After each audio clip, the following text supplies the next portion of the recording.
நான் பாக்யராஜ் ஃபேன்ஸு, செங்கல்பட்டு மாவட்டம். அவரை மாரி ஒரு உதவி செய்கிற ஒரு ஆளே கிடையாது. புரட்சி தலைவர்னா, புரட்சி தலைவருக்கு அடுத்தது நாங்கள் கண்டுபிடிச்ச ஒரே ஆள் புரட்சி திலகம் கே பாக்யராஜ் தான். அப்பேற்பட்ட உயிர் நாங்கள் இழந்துட்டோம். அப்பேற்பட்ட உயிரை இழந்தது என் பிள்ளைய படிக்க வச்சது என் பாக்யராஜ். என் பொண்ணை இன்னைக்கு பிஎஸ்சி படிக்க வச்சது என் பாக்யராஜ்.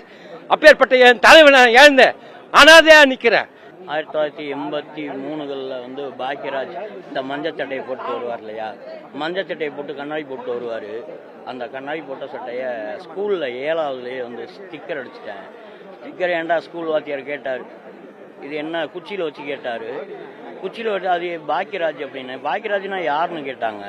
அது என்னுடைய ஹீரோ, என்னுடைய தலைவர் அப்படின்னு. அவர் ஹீரோ தலைவர்னா என்னன்னு தெரியல அப்படின்னு கேட்டாங்க. இல்லைங்க, அவர் ஹீரோ நடிப்பார், நிறைய படங்கள் பண்ணியிருக்காரு, உங்களுக்கு தெரியதே இல்லையான்னு சொன்னேன்.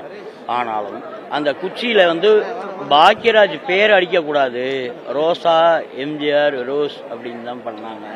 ஆனால் அன்னைக்கும் பாக்யராஜ் அடித்தேன். நன்றி, வணக்கம். இன்னைக்கும் உயிராக இருக்கேன்.